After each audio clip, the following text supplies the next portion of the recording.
मोर्देकाई हामान के सामने न झुका। अब तक एस्तर ने अपनी जाति और कुल के बारे में किसी को कुछ न बताया था, क्योंकि मोर्देकाई ने उसको ऐसी ही आज्ञा दी थी कि वह इसके बारे में किसी को कुछ न बताए। और एस्तर मोर्देकाई की बात ठीक वैसे ही मानती थी जैसे कि उसके वहां पर पालन पोषण के समय में मानती थी। उन्हीं दिनों में जब मोर्देके राजा के राजभवन के फाटक में बैठा करता था, तब राजा के खोजे जो द्वारपाल भी थे, उनमें से बिगताना और तरेश नाम के 2 आदमी राजा शेर से रूठकर उसकी हत्या की योजना बनाने लगे। जब मोर्देके को इस बात का पता चला, उसने इसकी सूचना रानी एस्तर को दे दी और तब रानी एस्तर राजा के पास गई और उसने मोर्देके का नाम लेकर ये बात राजा को बताई।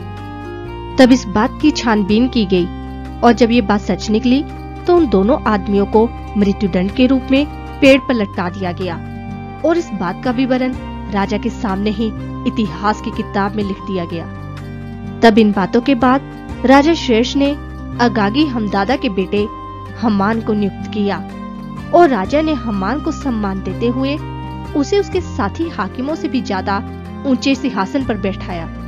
राजा के सब कर्मचारी जो राजभवन के फाटक में रहा करते थे, वे सभी हमान के सामने झुककर उसको प्रणाम किया करते थे, क्योंकि राजा ने उसके बारे में ऐसी ही आज्ञा दे रखी थी।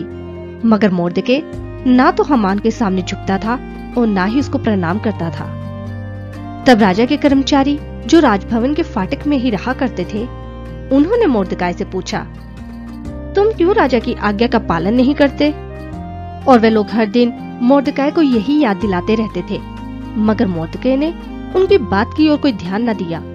तब उन्होंने इस बारे में हमान को बता दिया ताकि वे इस बात को मालूम कर सके कि मोर्देकाई की ये बात यहाँ चलेगी या नहीं, क्योंकि मोर्देकाई उनको ये बात बता चुका था कि वो एक यहूदी है।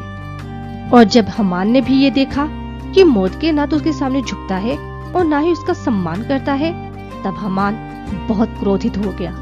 मगर मोर्देकाई की इस गलती पर हमान ने हाथ उठाना अपनी मर्यादा से कम जाना, क्योंकि उन लोगों ने हमान को ये बता दिया था कि मोर्देकाई किस जाति का है।